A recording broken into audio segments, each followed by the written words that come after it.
वदन्ति तत्तत्त्वविदस्तत्त्वं यज्ञानमद्वयं ब्रह्मेति परमात्मेति भगवानिति सप्यते। अब वेदांत समन्तक ग्रंथ में प्रथम किरण में हम प्रमाण विचार कर रहे थे। प्रमाण में प्रथम आया प्रत्यक्ष प्रमाण। प्रत्यक्ष का लक्षण बनाया हमने, क्या है? अर्थ सन्निकृष्ट इंद्रियम प्रत्यक्षम। उसका निष्कृष्ट लक्षण बनाया हमने, इंद्रिय माध्यमेन सन्निकर्ष जनितम ज्ञानम प्रत्यक्षम। ऐसे ही अनुमान का क्या बनाया? अनुमितिकरणम अनुमानम। ठीक है ना? ऐसे ही क्या बनाया? शब्द। शब्द का लक्षण क्या बनाए? शब्द प्रमाण का आप्तवाक्यम शब्द। ठीक है ना? अब आया है उपमिति। उपमिति का क्या बनाए? संज्ञा उपमितिकरणम उपमानम। तो उपमिति क्या है? संज्ञा संज्ञी संबंध ज्ञानम उपमिति, तत्करणम उपमानम सादृश्य ज्ञानम। यहाँ तक हमने विचार किया था। उसके बाद क्या आया था हमारे? अर्थापत्ति और अनुपलब्धि, और क्या था? संभव, ऐतिह्य और संभव, और 4 प्रमाण बाकी है अभी। अब कह रहे हैं अनुपपद्यमान अर्थ दर्शनेन उपपादक अर्थांतर कल्पनम अर्थापत्ति। ठीक है, देखिए लक्षण बना रहे हैं। अनुपपद्यमान अर्थ दर्शनेन उपपादक अर्थांतर कल्पनम अर्थापत्ति। जैसे उदाहरण दिए हैं, पीनो देवदत्त दीवा न भूखते। बोले जो देवदत्त नामक व्यक्ति है, क्या है? दिन में नहीं खाता है, लेकिन क्या है? मोटा है। ठीक है ना? मोटा है लेकिन दिन में नहीं खाता है, अर्थात बिना खाए तो मोटा हो ही नहीं सकता, तो रात के चक खाता है। भाई जम के खाता तब तो मोटा हो रहा है। एक बार नहीं खाता है मतलब एक बार जम के खाता है, खूब ढेर सारा खा लेता, इतना खा लेता है कि दिन में खाने की आवश्यकता ही नहीं रहता। रात कोई नाक तक खा लेता है और प्रोटीन सब खा लेता है, हजम ही ना हो। चना खा ले कोई, तो रात को एक बार खा लेगा तो फिर रात तक कोई टेंशन नहीं उसको। ठीक है ना? अर्थात आपत्ति, अर्थापत्ति साधारण भाषा में कहते हैं इसको, अर्थात आपत्ति। आपत्ति मतलब सिद्धि। कह रहे हैं यदि दिन में नहीं खाता है अर्थात रात को खाता है, वो ज्यादा खा लेता है। दिन में नहीं खाता है अर्थात रात को खाता है। नहीं खाता ऐसा तो कहा नहीं, दिन में नहीं खाता है ना। ये नियम बनाया कि दिन में नहीं खाता है। तो कह रहे हैं अनुपपद्यमान, जो अनुपपद्य, उपपद्य नहीं है, मतलब जो नहीं दिख रहा है, खाते हुए नहीं दिख रहा है, इसलिए क्या किया उन्होंने? निषेध किया है कि दिन में नहीं खाता है। बोले अनुपपद्यमान अर्थ विषय दर्शनेन, अनुपद्यमान विषय है उसका दर्शन किया कि दिन में ये नहीं खाता है। अर्थांतर कल्पना, और दिन में नहीं खाता है अर्थात अर्थांतर की कल्पना किया। क्या किया? रात्रि में खाता है। इसी को कहते हैं अर्थापत्ति। अर्थापत्ति है।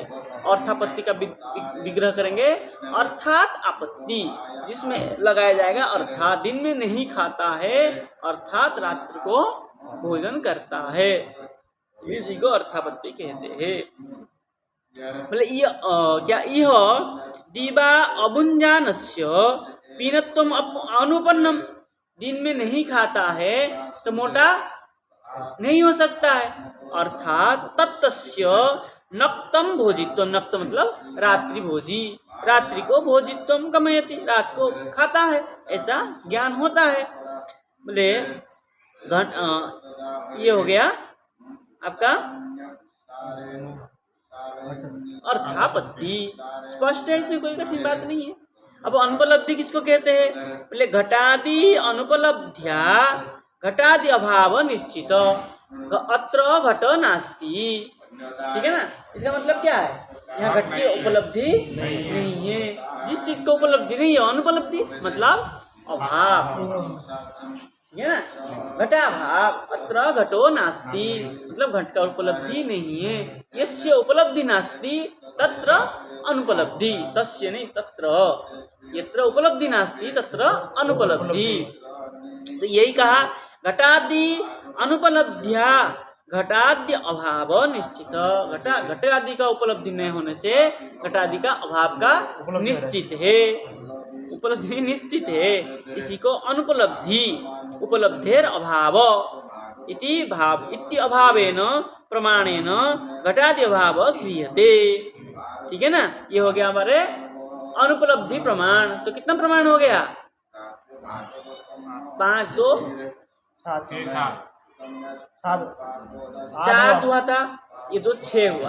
अब बच गया और क्या है? ऐतिह्य और संभव, ठीक है। बोले सते दशकम संभवती इति बुद्धौ संभावनम संभव।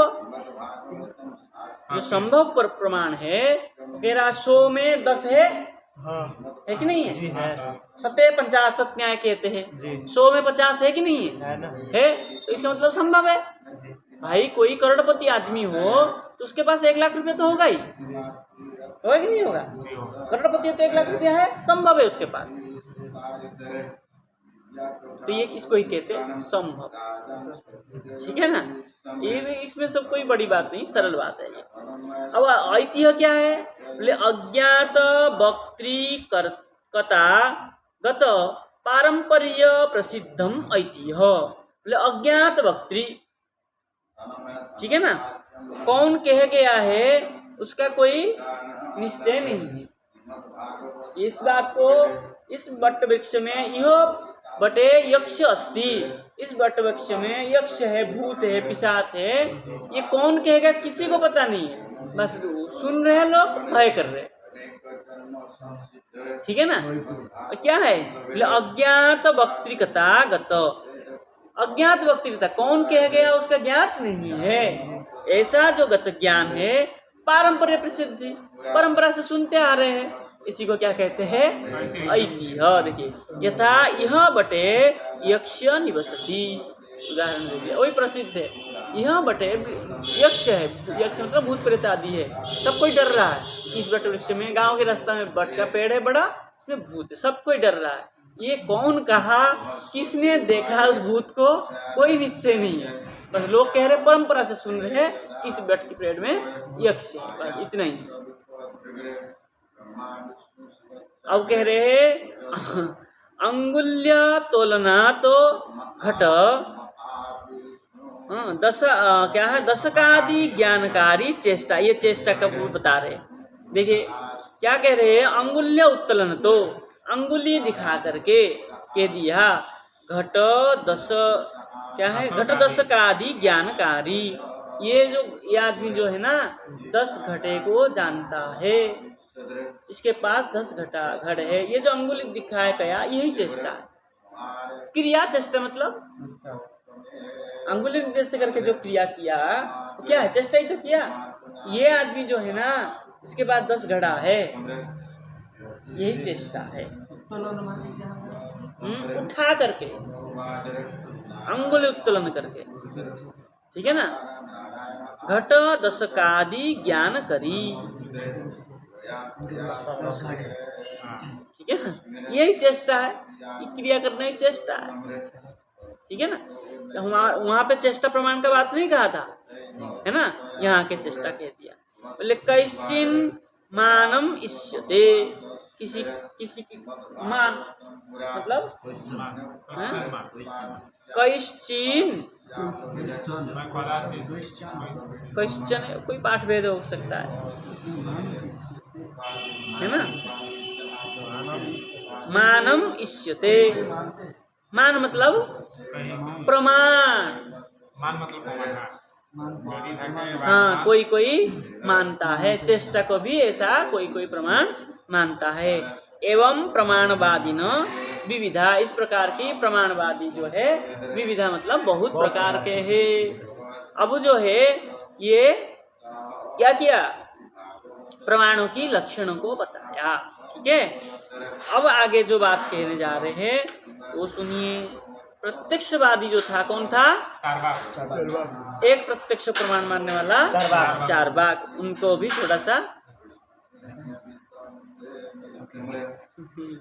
उनको कहेंगे कुछ, ठीक है, कुछ कहेंगे, खंडन नहीं करेंगे, कुछ कहेंगे। कह रहे तेसु प्रमाणवादेषु, वो जो प्रमाणवादी है, अनेक प्रमाणवादी है, उसमें से प्रत्यक्ष मात्रवादी ना, प्रत्यक्ष अनेक प्रमाण को मानने वाले हैं, एक प्रमाण को मानने वाले, ऐसे बहुत वाक्य कहा हमने। उनमें से जो प्रत्यक्ष को मानने वाले, केवल प्रत्यक्ष को मानने वाले कौन है? चारवाक। चारवाकेण प्रतिपन्न संदिग्ध विपर्ययो वा। कह रहे हैं चारवाक जो है उनके द्वारा प्रतिपन्न मतलब सिद्ध, प्रतिपन्न मतलब उनके द्वारा सिद्धांत संदिग्ध विपर्यय तो वा पुमान न शक्य क्या है? व्युत्पादयितुम, ठीक है ना? कह रहे व्युत्पादयितुम। तो कहाँ से लाया? आपके उसमें क्या पाठ है?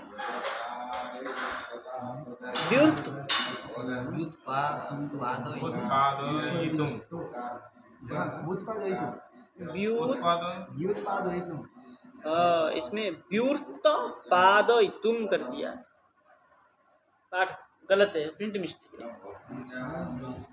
ठीक है ना? तो कह रहे व्युत्पादय, तो व्युत्पाद क्या है? बोले यदि चारवाक द्वारा क्या है? प्रत्यक्षवादी जो चारवाक है उनके द्वारा, ठीक है, क्या कह रहे? देखिए, कह रहे चारवाकेण प्रतिपन्न संदिग्ध, अगर वहाँ संदिग्ध हो जाए किसका? विपर्य ज्ञान, विपर्य मतलब भ्रम ज्ञान, ठीक है ना? तो पुमान न शक्य, तो क्या है? पुरुष है कि नहीं, वहाँ संदिग्ध हो जाएगा। तुम तो प्रत्यक्ष प्रमाण को मानते हो। अगर हम मंद अंधकार में स्थाणु वा पुरुषो वा, क्या होता है? ये विपरीत ज्ञान होता है, विपरीत ज्ञान होता है, ब्रह्म ज्ञान ही तो है, विपरीत ज्ञान है। अब तुमको वहां तो प्रत्यक्ष हो रहा है, अब प्रत्यक्ष में तुम निश्चय कर ही नहीं पा रहे हो, तुम कैसे मानोगे? प्रश्न उठाया, मनु करके प्रश्न उठाया, ये जो तुम प्रत्यक्ष को ही मानते हो, अनुमान तो तुम मान ही नहीं रहे हो। अब वो मंद अंधकार में जो दिख रहा है स्थाणु है कि पुरुष है, विपर्य ज्ञान जो दिख रहा है, विपर्य हो रहा है, वहाँ तुम क्या करोगे? तो मंद अंधकार है, मरीचिका में जब मरुभूमि में मरीचिका ज्ञान हो रहा है, वो तो स्पष्ट दिखाई दे रहा है। हाँ, वहाँ पे क्या हो जाएगा? नहीं, वहाँ तो स्पष्ट हो रहा है, एक चीज दिखाई दे रहा है, और यहाँ तो स्पष्ट ही नहीं हो रहा है। भ्रम ज्ञान, वहाँ पे भी तो भ्रम ज्ञान है, हाँ, एक चीज तो दिख रहा है, यहाँ तो एक चीज एक ही नहीं कर पा रहा है, निश्चय ही नहीं हो पा रहा है। वहाँ तो निश्चय कर रहा है। स्थानु मतलब खंबा, अरे ठूंठ, और पेड़ होता है ना, पेड़ होता है, सूखा पेड़ है ना, तो डालिए से निकला हुआ है, वो लग रहा है ये पेड़ है क्या आदमी है? वेट करेंगे ना, यूं खड़ा है, ठीक है। अब कैसे निश्चय करोगे? तब कह रहे हैं तो न च अर्वाग दृशा प्रत्यक्षेण पुरुषांतरवर्तिनो अज्ञान संदेह विपर्यया शक्या प्रतिपत्तिम। तो कह रहा है अर्वाग दिशा प्रत्यक्षेण, वहाँ जो अर्वाग दिशा है मतलब निश्चित दिशा नहीं है और प्रत्यक्ष है। न च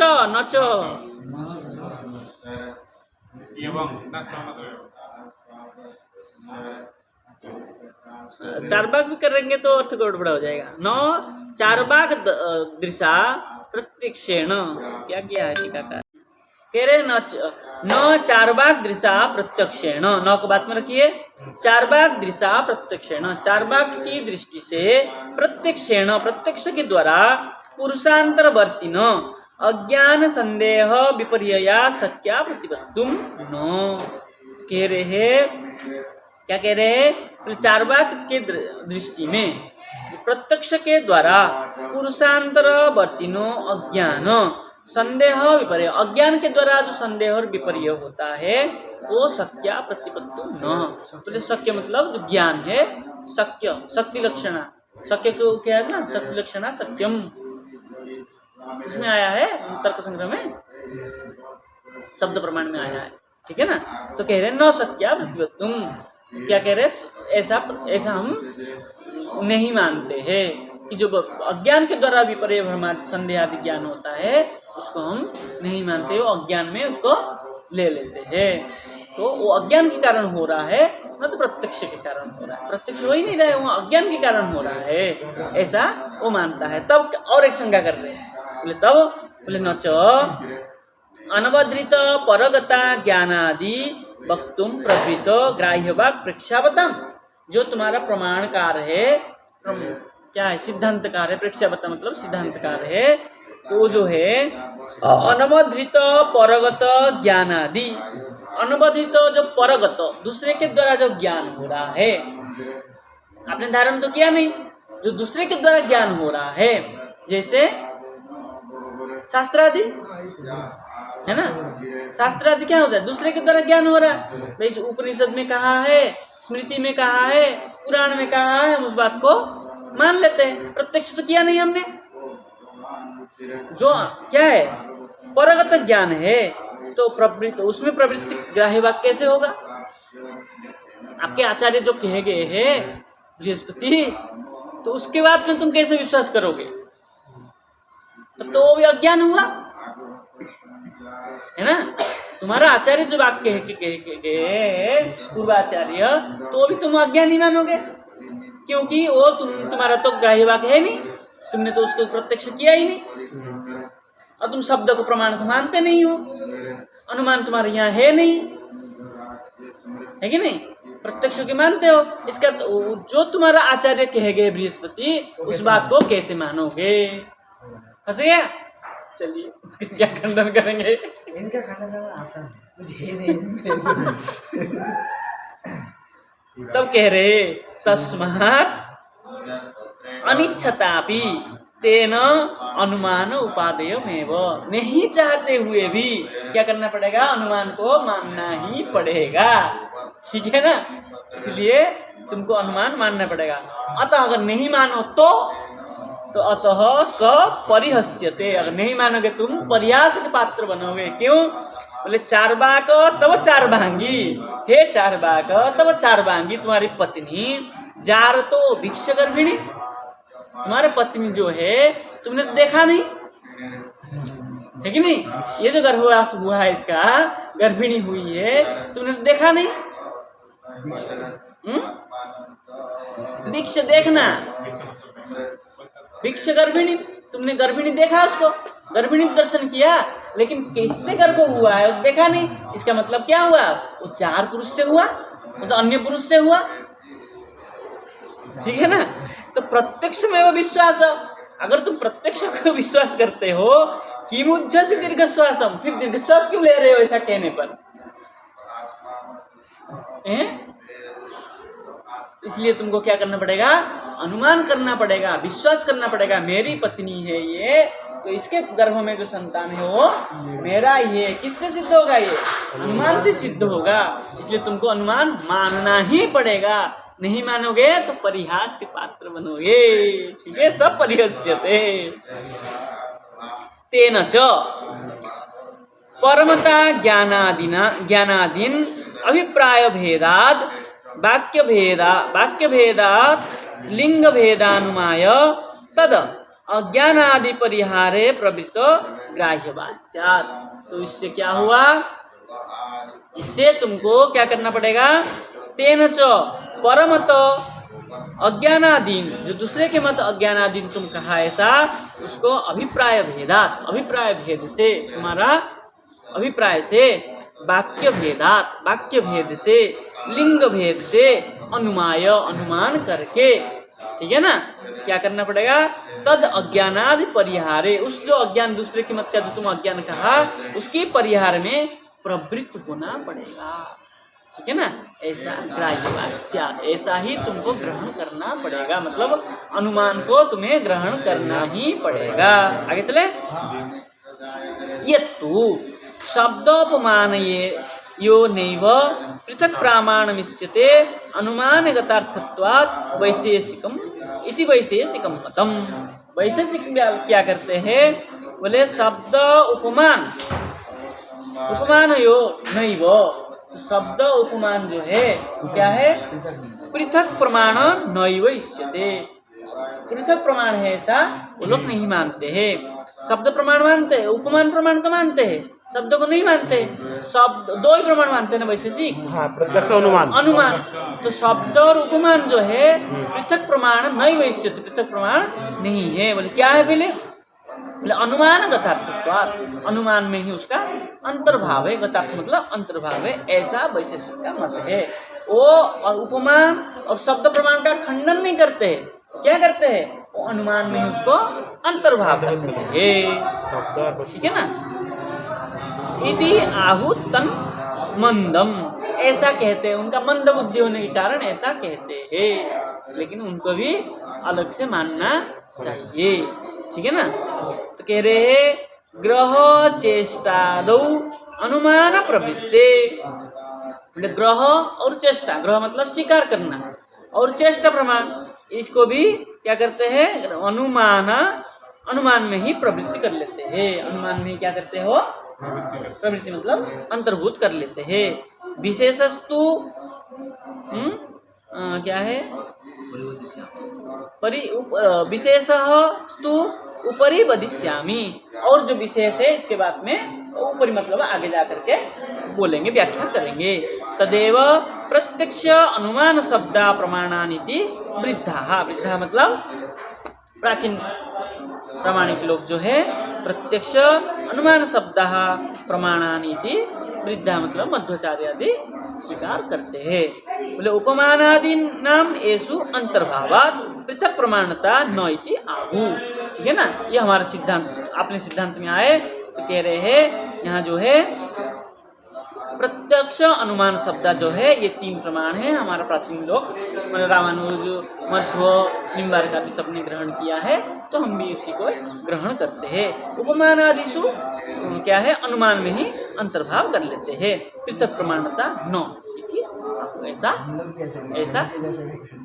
हम लोग, हमारा ही सिद्धांत था।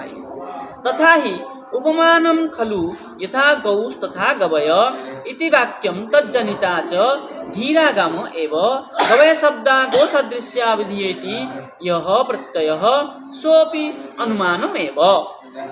यह हमारे सिद्धांत की बात कर रहे हैं। अभी हम जो क्या करते हैं, उपमान को अनुमान में अंतर्भूत करते हैं। कैसे अंतर्भूत करते हैं उसकी बात बता रहे हैं।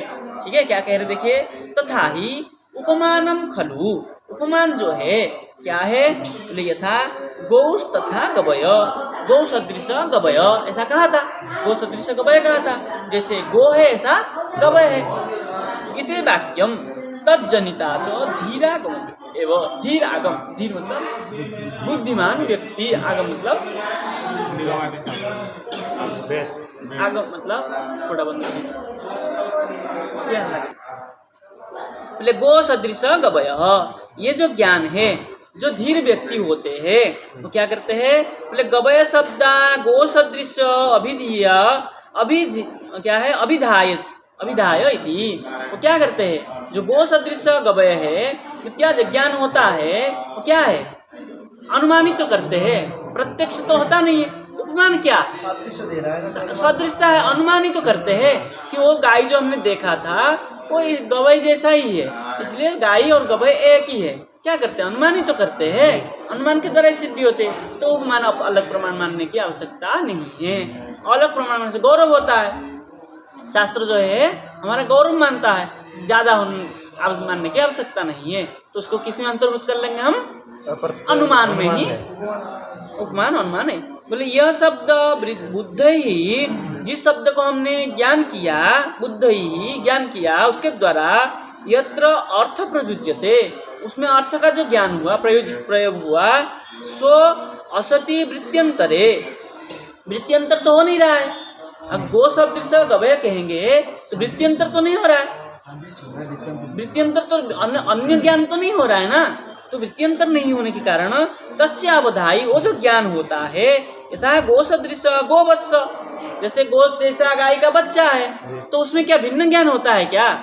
तो अनुमान कर लेते हैं हाँ गाय जैसा दिख रहा है इसका मतलब गाय का बच्चा। वो शब्द गोत्वस्य, गोत्व मतलब क्या है? गोत्व जाति, गोत्र सदृश गोत्व है तो गाय और गोत्व में कोई भिन्न ज्ञान होता है क्या? तो अनुमान ही तो करते हैं। गोत्व कहाँ कहाँ है? गौ में रहता है, गोत्व है मतलब गाय ही है, कोई भिन्न ज्ञान नहीं है। प्रयुज्यते च गो सदृश गवय शब्द इति तस्यैव यो अभिध्याय, जो ऐसा ज्ञान होता है गो सदृश ज्ञान गवय ज्ञान होता है वो अनुमान में वो अनुमान ही है, उपमान उपमान प्रमाण अलग करके मानने की आवश्यकता नहीं है।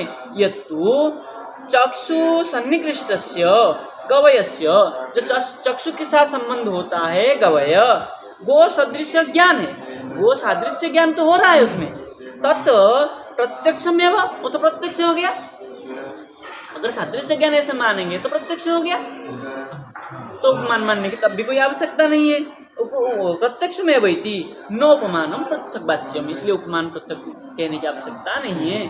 जहाँ सादृश्य ज्ञान है वो प्रत्यक्ष है, जहाँ अनुमान करते हैं कि ऐसा ही जो शब्द सुन के ज्ञान करते हैं जहाँ दृष्ट होता है वो प्रत्यक्ष हो जाता है, और जहाँ हम सुन के अनुमान करते हैं सुन के करते हैं वहाँ अनुमान है, तो उपमान की प्रमाण की आवश्यकता नहीं है। उपमान एक पृथक प्रमाण है, ऐसा कुछ मानने की आवश्यकता नहीं है। जहाँ प्रत्यक्ष होता है गो सदृश गवय, ये जो दिख रहा है ये गो जैसा ही है तो यहाँ प्रत्यक्ष हो गया। अगर कहीं सुन करके हम करते हैं तो अनुमान से करते हैं, तो अनुमान जहाँ श्रवण इंद्रिय के द्वारा हो रहा है वो अनुमान में अंतर्भूत हो जाता है, और जहाँ चक्षु इंद्रिय के द्वारा हो रहा है वो क्या हो जाता है? प्रत्यक्ष हो जाता है। तो उपमान प्रमाण अलग से मानने की आवश्यकता। तो ये कहते हैं वो सदृश गवय वो तो अनुमान है, जैसे गो को देखा था हाँ उसी प्रकार गवय। हाँ जो गो सदृश गवय करके कहा है वो तो अनुमान हो गया ना, और जहाँ प्रत्यक्ष किया है वो जो गवय हमने देखा था उसकी जैसा ये है गाय है, सादृश्य कर रहा है, सादृश्य भले कर रहा है लेकिन देख तो रहा है, प्रत्यक्ष तो हो रहा है। वो भी तो देख रहे थे जो वो देखा था हमने गवय, गो सदृश गवय, ठीक है ना। गो हो गया हमारे जो जन समाज में रहते हैं, गवय हो गया जंगल में रहता है, ठीक है ना। तो गो सदृश गवय, ये जो गाय है हमारा जो जन समूह में देखा था इसको प्रत्यक्ष किया, अभी प्रत्यक्ष कर रहे हाँ। और जब वो जंगल में देखते हैं वो भी देख रहा हूँ, वो भी देख रहा हूँ, तो इसको भी प्रत्यक्ष किया था उसको भी प्रत्यक्ष किया, तो अनुमान उपमान की क्या आवश्यकता है? सादृश्य ज्ञान क्या है? सादृश्य ज्ञान जो है यहाँ तो प्रत्यक्ष में अंतर्भूत हो गया। अनुमान कर जब जब दोनों देख रहे हैं, दोनों तो एक साथ नहीं देख रहे हैं, दोनों तो देखा है ना। जब गौ को देखा तो गौ प्रत्यक्ष हुआ, जब गवय को देखा तो गवय प्रत्यक्ष हुआ। प्रत्यक्ष बिना अनुमान तो नहीं होता है। हाँ अनुमान भले ना, अनुमान तो मान ही रहे ना। जब ऐसा हुआ हमारा तब हमारा क्या हुआ? प्रत्यक्ष हो गया, उपमान की आवश्यकता नहीं है। जब हम सुन करके करते हैं कि जैसे हम पढ़ रहे हैं अभी, है ना, हमने कहा कि आपने जो गौ देखा है उसी टाइप का ही गवय होता है। वो तो देखा है ना, प्रत्यक्ष तो किया है, लेकिन गवय तो देखा नहीं ना आपने जो, तो कैसे अनुमान करेंगे? अनुमानित तो कर रहे हैं अभी कि जैसे गाय है उसी टाइप का ही गवय होगा। गाय कैसे है पता नहीं, गाय जो जन समाज में गौ देखा प्रत्यक्ष किया है उसी को कह रहे हैं। आपने जो गौ देखे हैं हमारे गौशाला में एक जंगल में ऐसा ही गवय होता है, अनुमानित तो हुआ। उपमान क्या है?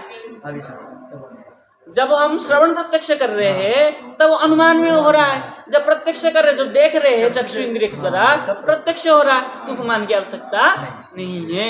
इसलिए अनुमान में ही उपमान का अंतर्भूत, सादृश्य ज्ञान जो है अनुमान ही है, उपमान प्रमाण मानने की आवश्यकता नहीं है। ठीक है, इसके बाद में जो है अर्थापत्ति प्रमाण है वो भी किसी में अंतर्भूत होगा, उसका विचार हम कल करेंगे। वो भी अनुमान में ही अंतर्भूत होगा अर्थापत्ति, ठीक है ना। कल करते हैं। जय जय श्री राम।